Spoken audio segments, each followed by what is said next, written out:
Previously on the Game On podcast.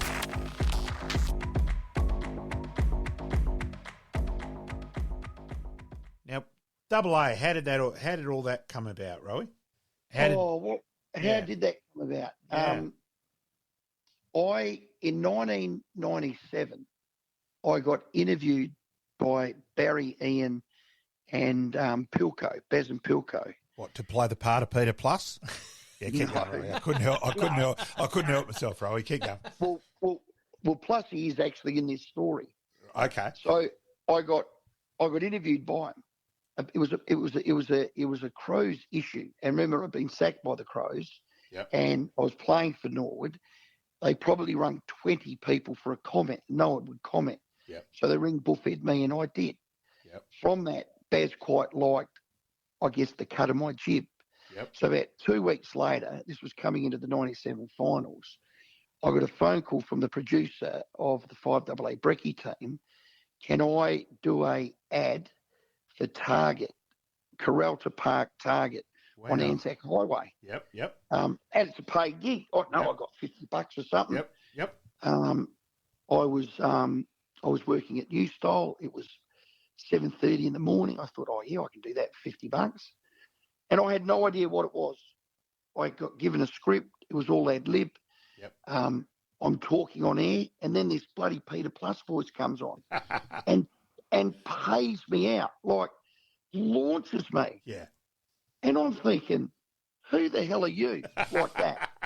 And we've had this massive fight on air, Plussy and I. Right. Like a full-bore fight. So you didn't know about Peter Plus? No, didn't know anything about it. Okay, right. I didn't know I didn't know anything. Anyway, didn't hear anything. We win the grand final. I get drunk for 3 weeks. Yep. Go back to work, and it would have been about early November. The producer of the 5AA station rings me and says, "Look, we're breaking up Baz and Pilco. Baz is going to put his Barry and Brekkie show together, and he's asked for 2 people. He wants Rowie Yu to be an on-road reporter and a bloke by the name of John Blake to be a comedian." Well, the rest is history. Yeah, wow. That is a good story, isn't it? Yeah, that's huge. I did not know that at all about the Peter Plus. And, of course, over here in South Australia, was legendary, the Peter Plus bit. Yep. So, it's surprising you didn't. And so when did then develop? So you're on the Brekkie show and all that. Keep going with.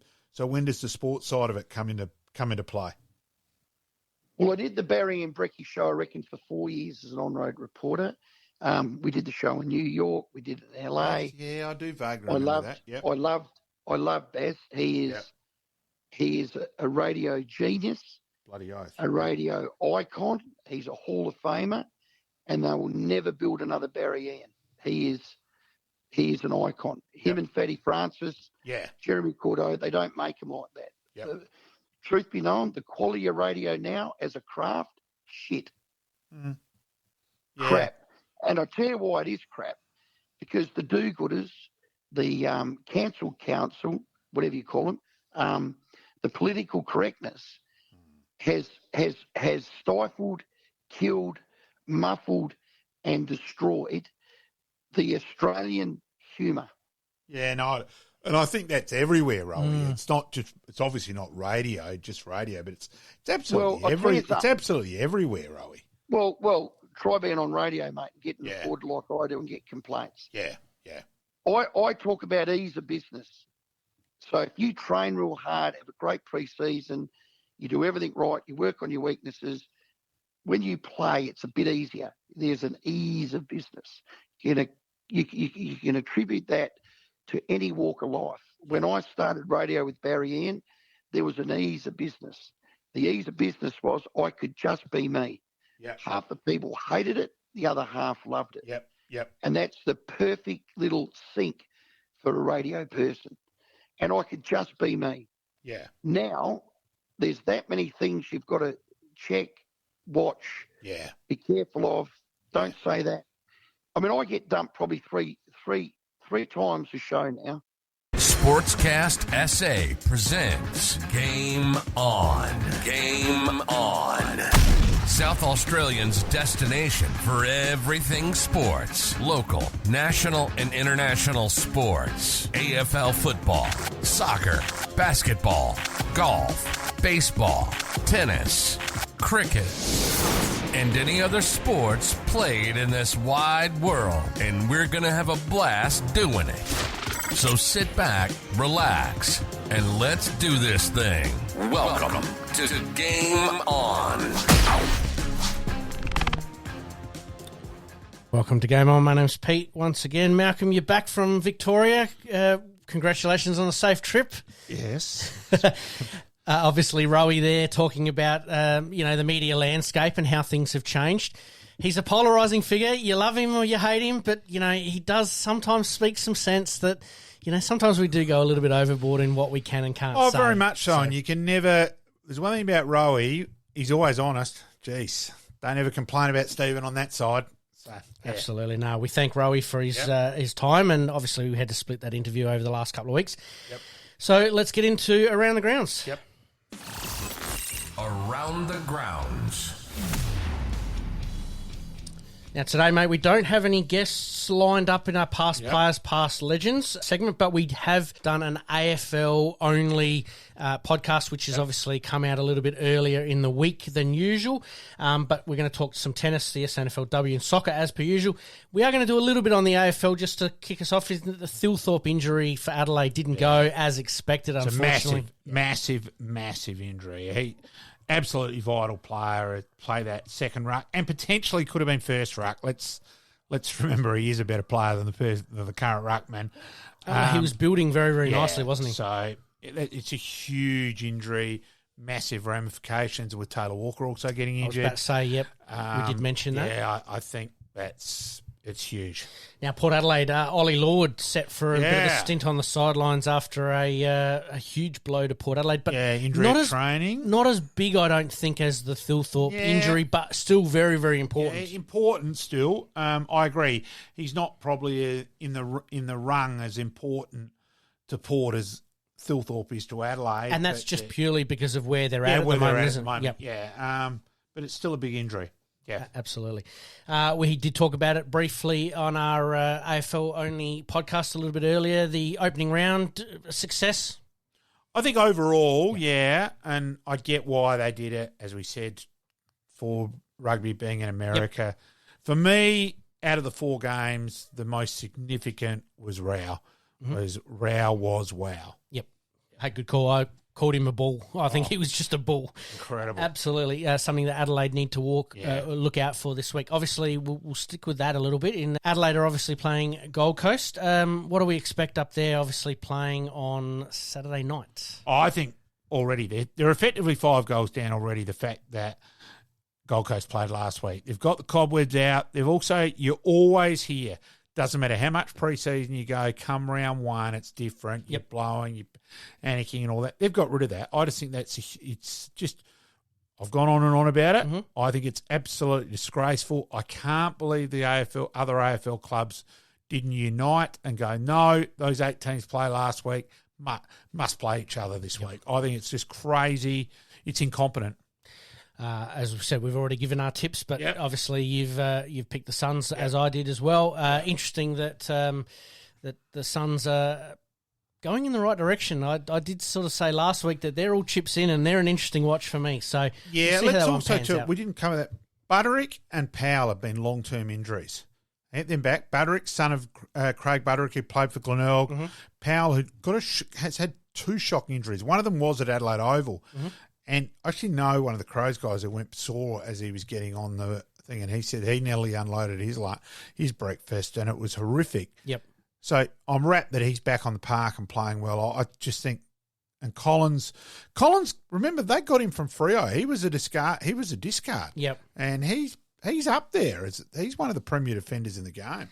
Question without notice on Gold Coast. I know it's early, and we did talk about players moving clubs in our AFL podcast a little bit earlier.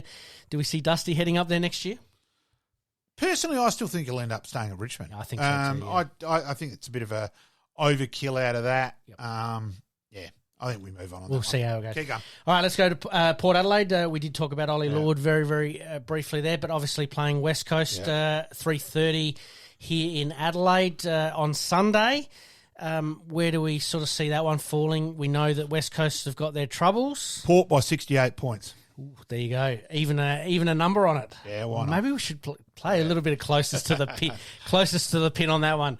Well, let's do that. Adelaide and Gold Coast. I'm going Gold Coast to win by 40 points. Okay, I'm going Gold Coast to win by 12. Oh. And I'm going to go Port Adelaide to win by 48. Okay.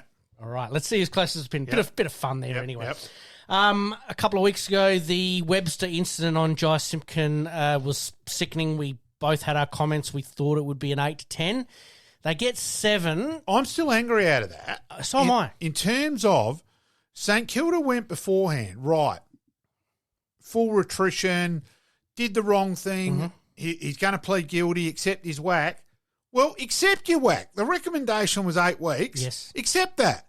Don't then sit there, oh, no, you've got it wrong to the AFL bit. Oh, no, that's only the same as Power Pepper. Mm-hmm. Power Pepper only got 4. Bullshit. I think Power Pepper got stitched up when you look at those two in... Yeah, out of that, if you're comparing one, for him to only get slightly, not even double. Yes. Yeah, out of that. And I still think Power Pepper, the 4 weeks, was the correct call. Yes. Out of this, for mine, it just should have been, we accept the 8, full attrition, not fighting it. I couldn't believe that, and I bitterly disappointed with the tribunal to only give him 7. I think the AFL... Now, let's keep going on that one.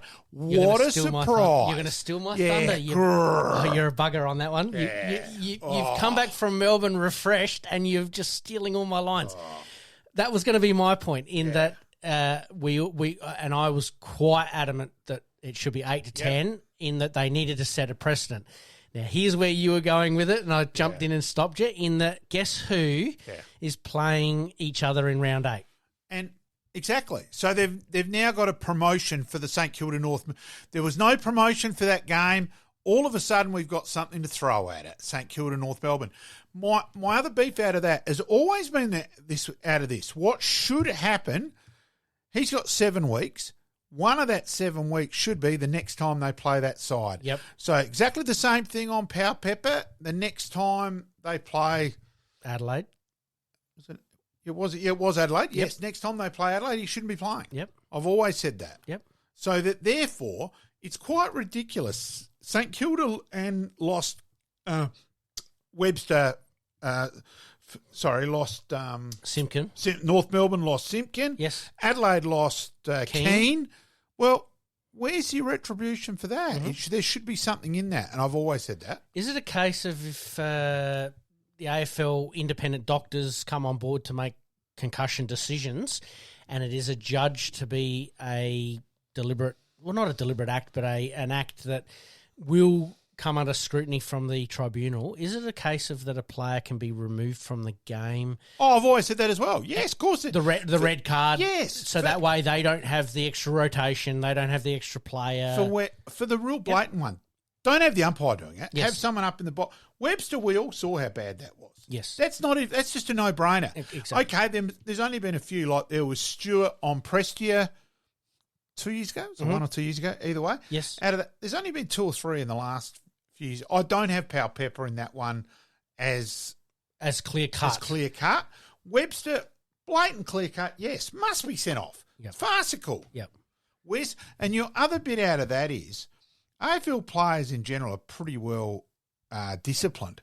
If that's happening at a lower level, Webster is sent off. Yep. Well, that removes that. If you didn't have the send off then, okay, I'm sorry, players are then after him. So that removes that. And for mine, yes, the send off, and yes, he doesn't play the next time you play that club. I'm glad we totally agree on that one. I think it is a good point you make. I'm ropeful on it. I actually do agree that if it's happening at local level, that guy's hunted for the rest of the game, especially if it happens early in the game. He's still chased 5 years later. Don't worry on that. Yeah. But at least you've got rid of the on the day where the 20 other players are gunning for him. Yes. You've got rid of that, and the emotions have died down. Yes. to some extent. Well, I mean, back in the day, even when I was playing, it was like, hey, mate, you better watch getting into your car in the car park. Yeah, exactly. I get it. Oh. Not only were you, next time the header's over the ball, you're going in just that little bit harder, but the word around the ground was, hey, mate, you better watch your back getting into the car. And I feel bad for even saying that and thinking about that now, but that's how it was back in the day. Big time. And that's and we'd be completely silly to think that doesn't happen these days either. Oh, yeah. Now, that probably brings me to a little bit of a point that I've been trying to bring up over the last couple of weeks, in that there's so many different rules for different leagues throughout Australia. Think back 15, 20 years ago, whatever that was played at AFL, SANFL, waffle level, etc. Well, they've created another one with concussion. Yes. I just think, hang on, we've got to have a bit of uniformity. And that's probably what frustrates a lot of people at the moment, and this is why I wanted to bring it up, in that you've got, obviously the SNFL, I think you've done the right thing by trialling and now sticking with the last touch out of bounds rule, which I think would work so much better at AFL level. I don't like the rule, but at least you've removed an area now where it's a guesswork one, whether he's paying it or not. And they tend to pay it late too. Well, they almost wait a bit on the crowd's reaction to it, going, well, it's a bit of theatre. The majority is saying, oh, that's deliberate and not deliberate. So I think that would take that out of it a little bit. So I think that's a good rule. But, the concussion rule, as you said, something different for each leagues, or potentially going to be for different leagues. Different rules. You've talked about the send-off, obviously, in the lower rules. Maybe that should apply to the upper rules. So that way it is uniform right from the AFL, because that really, at the end of the day, they are the governing body. You just have it. That is the rule. For the absolute blatant shockers that, the Barry Hall on Staker, bang, off you go, etc. Exactly. Yep. Exactly. Let's move on to cricket, mate. We've talked enough AFL today. Let's get into your area there. South Australia finishing off a disappointing season with a very, very good win against Tasmania, 136 runs, I believe. It was 134. Tasmania got what they deserved. They prepared a green top, which was bizarre, because if Tasmania had made 258 in the first innings, they were hosting the final. So it was quite bizarre what Tasmania did. But let's go through. Well, South Australia, first innings, all out for 271, and we have to make mention that Nathan McSweeney with 117 there really set the innings up for South Australia. His third 100 of the year. I do think he is the closest out of Shield players, batsmen, to be playing Test cricket. Mm-hmm. But let's go through this last round of Shield cricket, the batting. You had, from the top, Queensland bowled out for 144. Yep. You had Victoria bowled out for 130 and 144. Yep. WA 168. Tasmania 123 and 189. Yes. South Australia 175. Yes. Guess what? There ain't too many batsmen knocking the door down. There is some crap batting. It is a real worry. And you're saying at the moment, drop Smith and all that. Guess what? There ain't anything underneath. Yep. I do, as I said, McSweeney's the closest, but the batting overall is a real worry. Look, as a South Australian for the year, it's frustration that yet again it's a year that we've come second at bottom. We're not competing for mine. But it still promised so much early on, though. Yeah, but for mine, we end the year still the same questions at the start of the year, and that really frustrates me. Why they didn't go, Kelvin Smith, we're going to go with you for the whole year. Mm-hmm. We're going to back you in, play the year, let's see. Yep. I still think he's easily the best opening batsman in South Australia. Yep. Yes, his Shield numbers don't back that up, but I would have gone with him for the year. What they've done since has been Russian roulette, throw a dice in the air, see where it lands. Fraser McGurk's 2 dismissals here against Queensland. I made the point. I would have said, go down and get your bag, piss off. Mm-hmm. Come back when you're remotely serious, or don't come back. No, he plays again this next Shield game. Yep. It's like he's been given the Charlie the Chocolate Factory lucky ticket because he's a recruit. Mm-hmm. And, sorry, we also end the year still with no spin bowler. Menenti, if he plays, must bat top 6 or he's not picked. Yep. His bowling, a worry. It's just not good enough. He's not a Shield bowler. Yep. And the question our bowling, our pace attack overall for the year have been fantastic overall, and we've got a lot of depth. Yes. there. So that's the encouraging thing with Buckingham. McAndrew finishes the year with 48 wickets at an average of just under 18. Had a fantastic year. Yep. And it'll be out of him or McSweeney to win the Neil Danzy Player of the Year. And Ryan Harris obviously having a bit of a part in that. There. Yep. So that was the good bit. But our batting, selection. See, for me, Weatherall comes into play. I mean, big loss. He makes a big change to that lineup. Yeah. I'd like to see, hey, Jake, you didn't play Shield cricket, come back. Yep. How did you see South Australia obviously changing the upper order there with McInerney and Brazil opening? Look. Or is it a case of still trying different things? Still trying, and I get that, but I think McInerney deserved it more than Brazil. I will say that with his district numbers. Yes. But neither of the district numbers are anywhere near Kelvin Smith's. That's all I still would have gone with. That's personal opinion. Well, speaking about local cricket and giving opportunities, is there a spin bowler that's knocking down the door at local level that might just need to be given an opportunity? Well, Lloyd Pope is the best spin bowler, and there's probably Fallon's from West Torrens is the other one. But Lloyd Pope, overall, the problem is because our batting's so thin. Yep. Menenti has really played as a batsman, and he's batted 8 the majority of the year. He batted 7 this last Shield game, but he's batted really 8 the majority, which just is it's papering over the other cracks.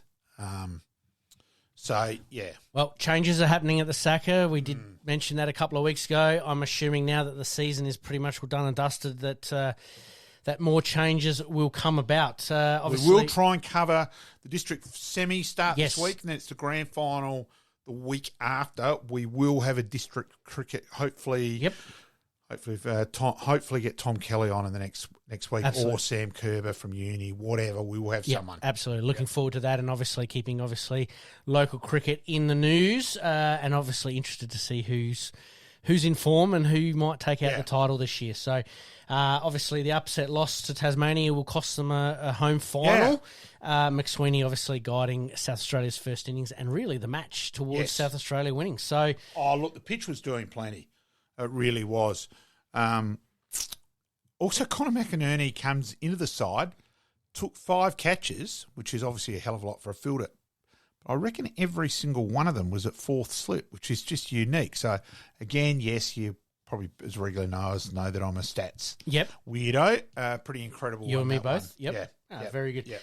Let's move on to some Test cricket. Alex Carey was the man. We certainly have said previously that, he just needs to go on with it a little bit, and he did the job that Australia needed to do to get over the line against an unrealistic win against New Zealand, really, when you think about it. We're 2 days past the Sir Alex Carey national holiday. It wasn't for the Adelaide Cup or anything. It was really for Alex Carey. Yes. Look, Rap for Kez walks in a bat with Travis yet again had played a dumb shot to make us, 5 for 80.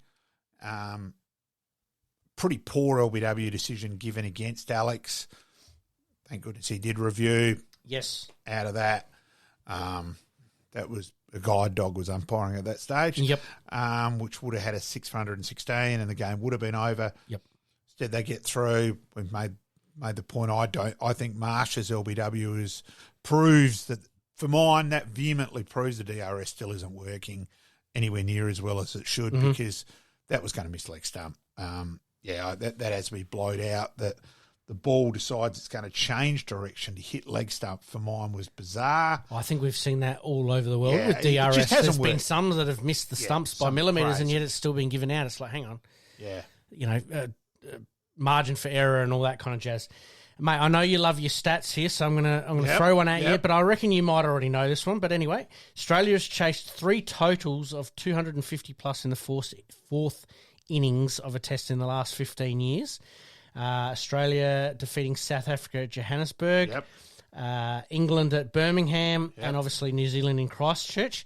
Pat Cummins. Guess who's the man who's been there on every occasion? Pat Cummins. It's the winning run in each of those 3. Interestingly, in the 4th innings, he's averaging 34. Pretty incredible stat how much that is up from his overall average. But 34 for a guy batting 8 or 9 is just an incredible number in the crunch. Yep. Yep. How do we see Steve Smith? Again, it's a comment that we've asked the question over the last couple of weeks. How do we see him still playing at number 1, or does he go back to number 3? I'd like to see him go back down. That's my opinion. But Labuschagne picking up 90. Does he open? Yeah. I still don't think it's right. It's probably more the way that Smith's getting out LBW a lot, missing balls, which he used to hit with a toothpick. Yes. He seems late on it. His movement across the stumps worries me. Yeah, I know he's always done it. Yeah, but that's what worries me. He was always always getting in trouble. still though. Greg Chappell's the most anal person that I've ever met on cricket on technique. And he lauded Steve Smith on having a correct technique because his head was still when the bowler let go of the ball, that he was in perfect motion then. Yep. The moment, he's still not, and he's getting hit on the pads. And he doesn't seem to know where his stumps are. He's calling for a review each time, where this last one was clearly... Oh, it was...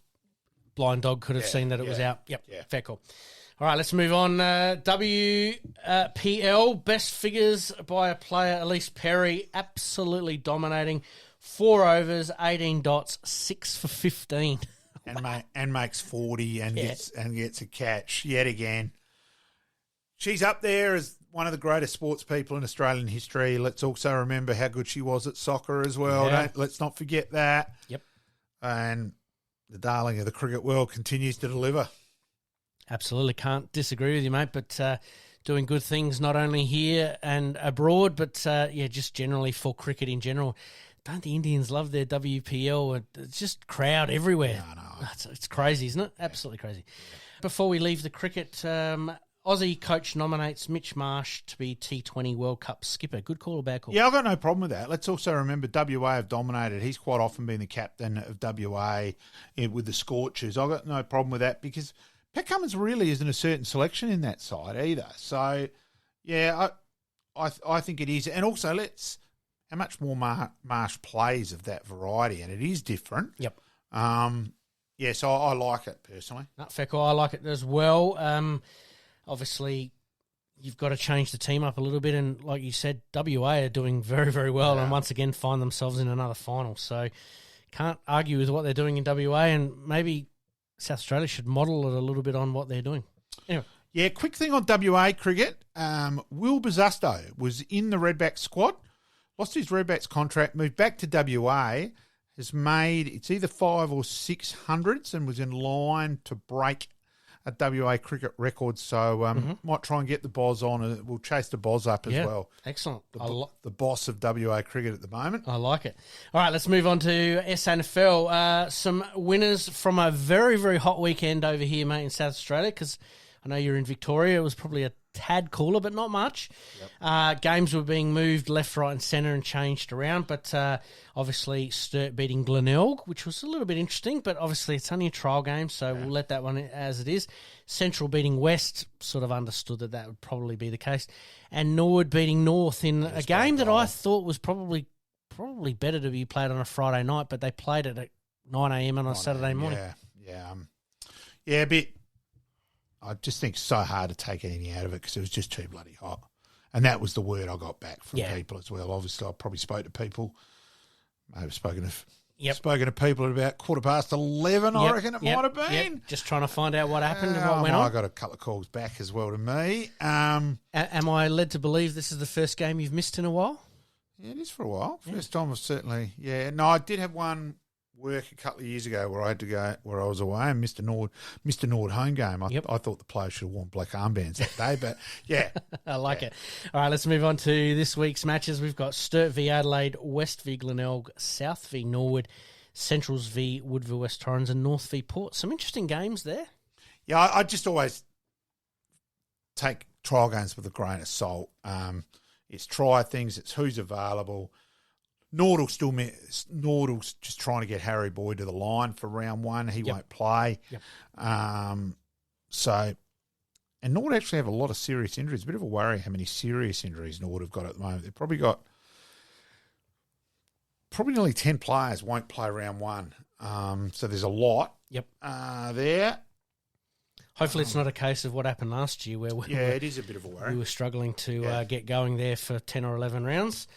Just some interesting games there. I think North v Port Adelaide for me is one that might be worth a little bit of a wander and a look, and maybe South Adelaide and Norwood out at Flinders University Stadium. 2023 financial results show that the SANFL is in a reasonable position. Not a strong position, but a reasonable position moving forward. Reasonable, but there's a couple of clubs, one in particular, a real worry, and we'll move on from that. Absolutely. Don't want to not cover myself there. Right, fair call. All right, let's take a very, very quick break. When we come back, tennis, the SANFLW, and the soccer. You're listening to the Game On Podcast. We'll be right back after this short break. Tennis, Alex de Mineur still in great form at the Indian Wells Masters after losing a competitive round 16 match to Zverev. Yeah, he's still around the mark each week, isn't he, in terms of having a crack? So, yeah. He's putting himself deep in some pretty good tournaments. Obviously, the Indian Wells tournament is a 1,000-point tournament, so there are points there obviously to be gained. But losing 5-7, 6-2, 6-3, so not a huge finish for Alex de Mineur, but he has been on an absolute tear in the last 2 or 3 weeks. The next opponent for Zverev is Alcaraz, so it would have been a tough match either way, but I still rate de Mineur at the moment in, he's certainly playing some very, very good tennis. Sticking with tennis, the Billie Jean Cup qualifier comes to Australia. Australia v Mexico, the 12th and 13th of April at Pat Rafter Arena in Brisbane. Yeah, so won't see on that, but encouraging that it's up there. Hopefully we beat Mexico and move on. So, yeah. We've done well in the Billie Jean Cup in the last couple of years, so I would think that we're relatively confident, but, we certainly need some of these women players to step up in the absence of someone like an Ash Barty and so on. And to finish us off on tennis, Hayden Jones, a name to keep an eye on for the future. He's verging on the top 10 in the junior rankings. Yeah, hopefully it's a name to follow for a good few years. Usually most juniors that are in that top 10 bracket generally go on to be reasonably good senior stars. Again, injury plays a big part in a lot of that, but if he's already heading to the top 10 in juniors, he's definitely a name that we want to watch. All right, let's move on to the SANFLW. Once again, we did talk about the trial games for the men's being in warm conditions. Well, the girls didn't have it much easier either in their games on Saturday and Friday night. Obviously, wins to Glenelg, West, Centrals and Norwood.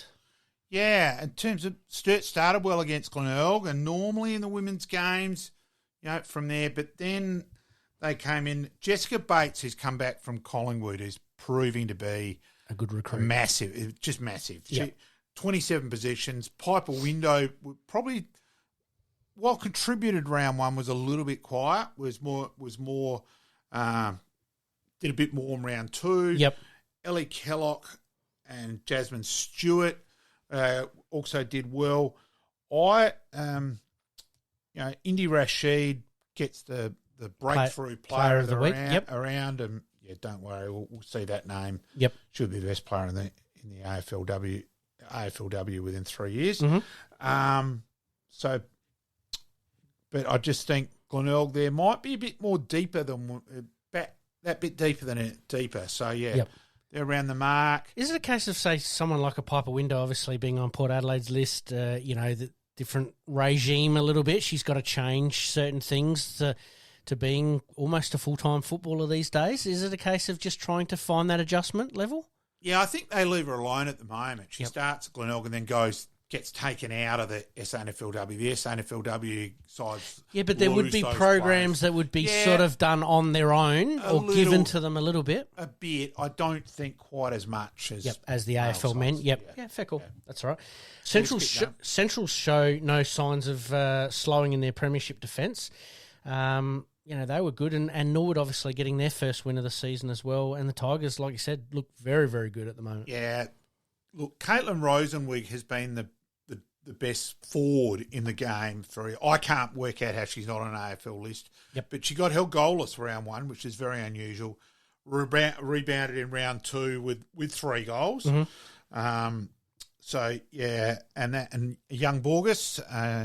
So the daughter of Steve Borges, ex-Adelaide Uni player, also got the award from round one as well. Absolutely. All right, we move on to this week's matches. Centrals v Glenelg. Tantalising game, this one. Yeah, I think it is at the Ponderosa. It is at the Ponderosa. Yeah, toss of the coin. I'm going to go for Glenelg. I'm going to go for Glenelg in a tight one. It's not going to be high scoring, but it's going to be entertaining nevertheless. South v North. Yeah, I'll go South Adelaide. Look, I think they were the best side last year. They were very unlucky in the grand final. A couple of more than interesting umpiring decisions at the end. Cost them that game. But they're Norton too. It's a big game for them. I'll back them to beat North. Absolutely. And then we've got West v Sturt. Yeah, I'll go for Sturt, even though Westie's improved. Had a win last week, beating North Adelaide 18 points. Because let's also people go, oh, women's footy's knows the score. Well, the quarters are only 18 minutes, so it's a hell of a lot less game time. So that does keep it closer. So yeah, but West Adelaide. Asher Dufer and Kusterman were good last week, so probably they're on the improve. And yet North Adelaide, who were benchmarks there for a little while, are just struggling a little bit. Yeah, they're relying a bit too much on Jess Edwards and Harvey for mine. Yep, fair call. And then to finish us off was Woodville West Torrens versus Norwood. Yeah, I'll go the legs here. I reckon a really encouraging result last week to beat South. And South were up by a couple of goals early. And then at three-quarter time had to come from behind to win and then did it in impressive style. Yeah, that came through and winning by... It was a big, as usual, quite a strong breeze down at Noarlunga. Oh, yep. And a good result there as well. Adrian Davies was a really good contributor for Nord, kicked a brilliant goal. So I think Nord... I thought Nord Centrals was... I watched that game. I was at that game and then commentated the Glenelg North game. I thought the Nord Centrals game was a high standard, just as personal observation. Yep. So I think Nord might be a bit better than I thought they were going to be. Oh, well, that's a good sign. Yeah. Just the ladder positions going after round two. Glenelg and Centrals both sitting on top. West Adelaide, Norwood, Sturt, South Adelaide, Woodville West Torrens and North Adelaide. Yeah. I think that's about right at the moment. As I said, Nord were probably a bit unlucky to run into West Central Districts in round one, and like you said, and only went down by under a goal. Yeah, so and that was controversial finish. Exactly right. But it should be very interesting, and really looking forward to round three matches next week, which we'll talk about. All right, let's move on to soccer. Another competitive loss to Melbourne Victory, but a stunning goal from Nesta Erakundu. Yeah, the goal was the highlight. But yet again, competitive, but Victory just were losing. peppering and peppering and peppering. Yeah. Yet again. Look, disappointing year for Adelaide United. Goodwin, massive loss. They need to get in a couple of players of experience with quality next year. We won't see. But, yeah, they're just that bit short of lacking depth and lacking... Just watching some of the match and also some of the highlights, of the Adelaide United game, they looked a little bit disorientated down back, and I think that's their shape's just not quite in the right spot at the moment. So I give a huge shout-out to their goalkeeper who had to work overtime. Again, not their number one goalkeeper at the moment, and I thought he did a very, very good job. Did do well. So Adelaide sort of unearthed some very, very good goalkeepers over the journey. We have, yeah. Paul Izzo from the past and Galekovic. Yeah, yep. So, it has been a state for good goalkeepers. Absolutely. Well, they've had to do it the hard way. Obviously, moving on to Newcastle Jets this week. What do we expect United? Newcastle are only a spot above them on the ladder. It's a good opportunity to just get that morale up after, with 7 games to go. We can only hope, mate. That's probably the best way to sum it up. Fingers crossed. All right, mate, let's take a very, very quick break. When we come back, we've got our Happy Days segment. Liking this podcast? Please like, rate, and subscribe.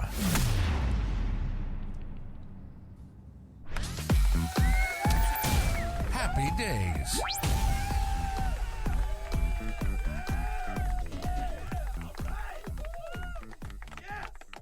All right, happy birthday this week to Rory Sloane. The Crows would love to have him out on the park this weekend, but I don't see him playing.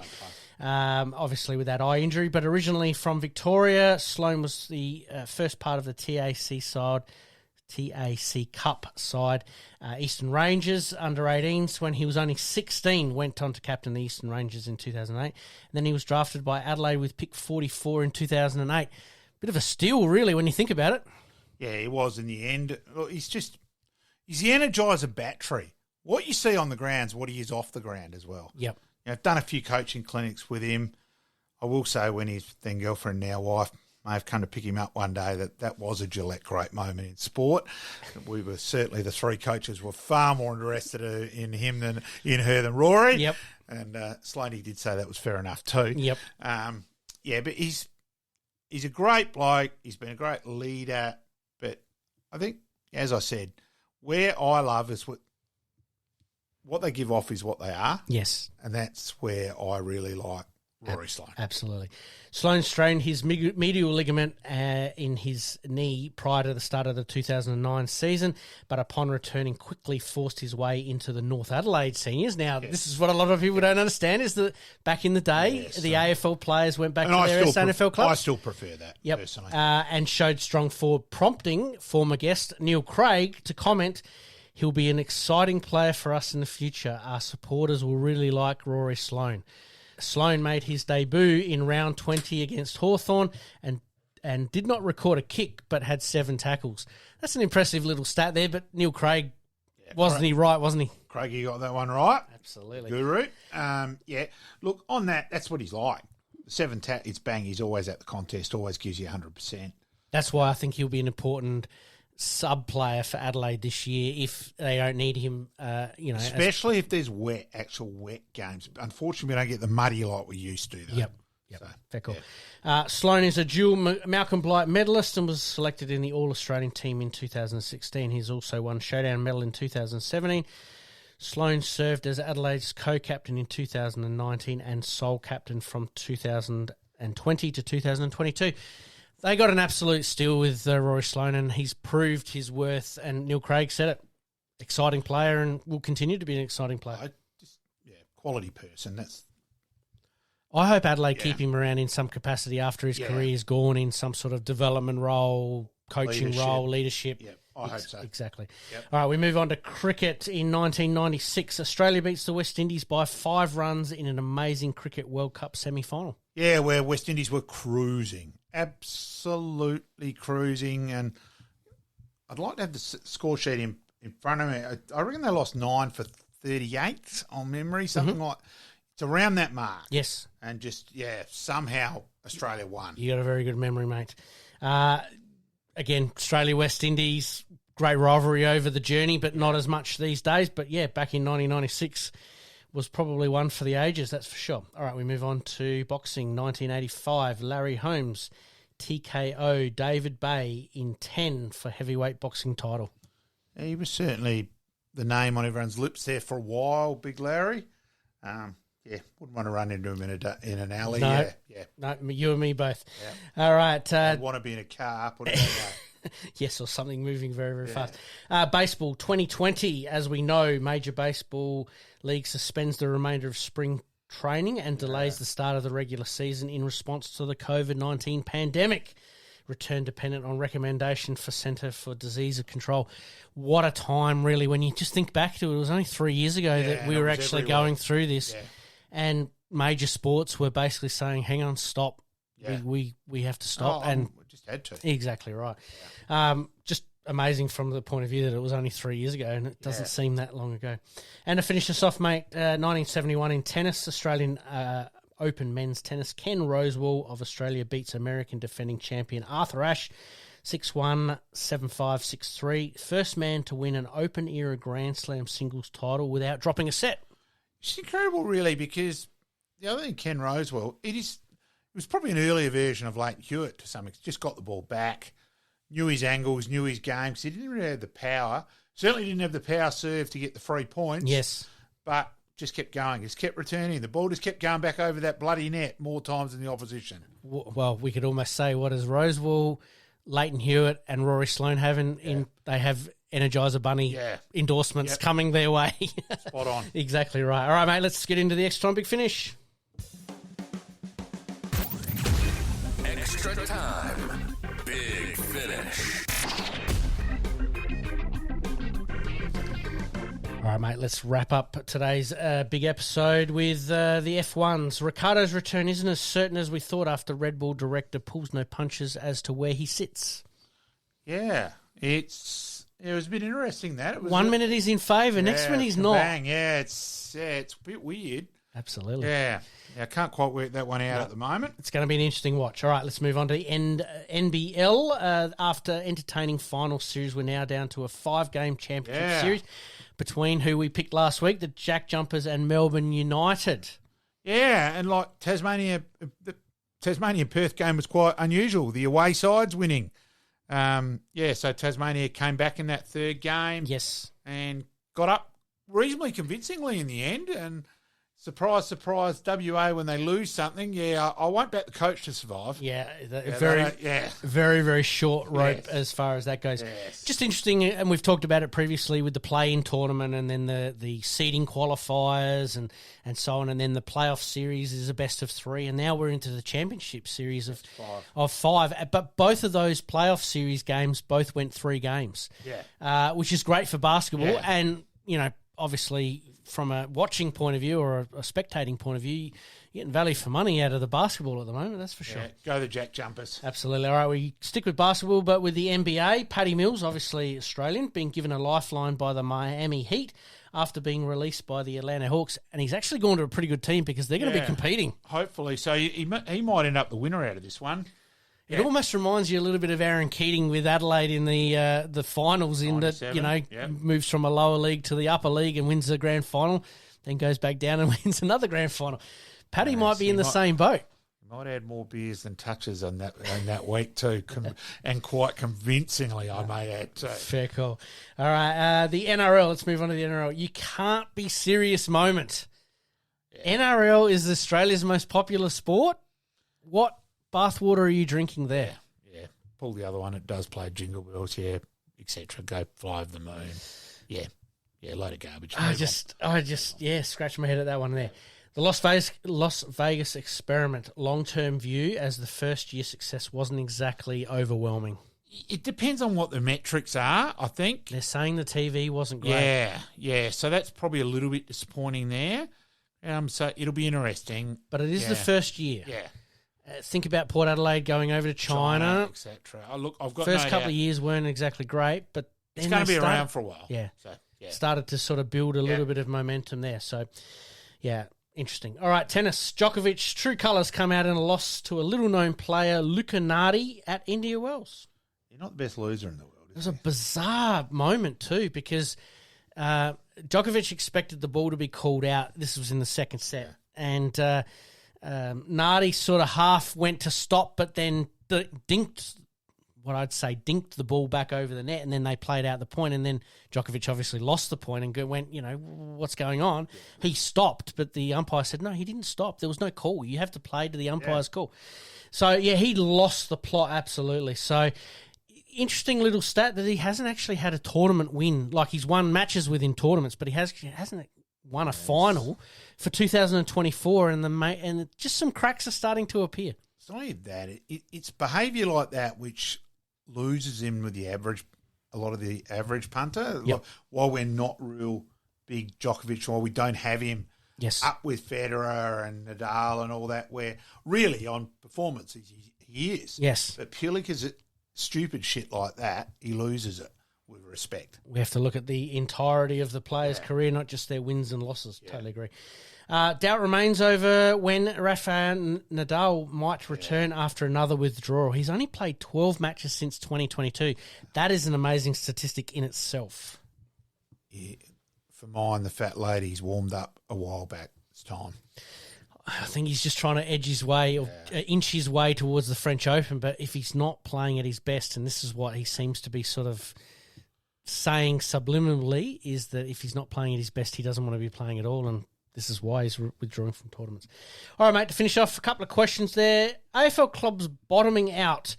to have a big war chest to attract and poach stars. Is that smart and strategic, or is it giving false economy? Probably a bit of both, but it's a good way to keep, supporters, keep membership. There's a lot of cloak and dagger stuff. Interesting. I'm glad you put it that way. I thought this one would be very interesting for you, mate, in that Will Sutherland was doing an interview. He was in tears after the season-ending loss to WA. And I bloody love it that he was. Do not tell me that the Sheffield Shield does not matter and should be given the respect it deserves, which I know you would love me saying, but I think that's case in point is that he cared that much that he couldn't hold back his emotions, and the Sheffield Shield should be given greater priority. Of course it should, and that's what I was hinting at earlier, where our batting, we read out the figures the last round of Shield cricket, and it's diabolical. Yep. And Shield cricket should be being played when it matters, not the big bash. Yes. Yeah. Test players should be playing to try and keep the standard up, so there's not as big a gap. Previously you played New South Wales with the Test players playing. Mm-hmm. It was a bigger deal than a lot of Test matches. Yep. You know my feelings. Absolutely. Where I've got Shield cricket. Thought I would put it out there that obviously a player is obviously showing that it does mean a lot to them, and it needs to be given the respect it deserves. Couldn't agree more. All right, mate, we're going to finish up on that with a huge episode. Welcome back to the state of South Australia. You're back on the good side, not on the bad side. But 2 huge episodes there. Obviously, like we said earlier, we recorded the AFL only episode previously. Earlier on in the week, we've released this one a little bit later, and thanks again, mate. And congratulations to Joe and Alex for getting married. And look, both of them a fair bit of character, a bit of fun. They've got a greyhound, and the greyhound carried the rings down the aisle, which sums up both of them. It was funny. Yes. Greyhound got the 3 votes. Yes. It was fantastic. Love it. It was good fun, and congratulations. Absolutely. Congratulations to the happy Go the couple. Wilsons. Mate, I can't top that by any way. Players. Yep. We'll leave the good, the bad, the ugly until next week, but can't top that at all. So we promise to do better. We'll see you next week. Thanks, mate. Thanks, mate. In this crazy world we live in, we all need the distraction. Enjoying the show? Like, rate, and subscribe. Hook up and connect with us on social media at Sportscast SA. We'll see you next time on Game On.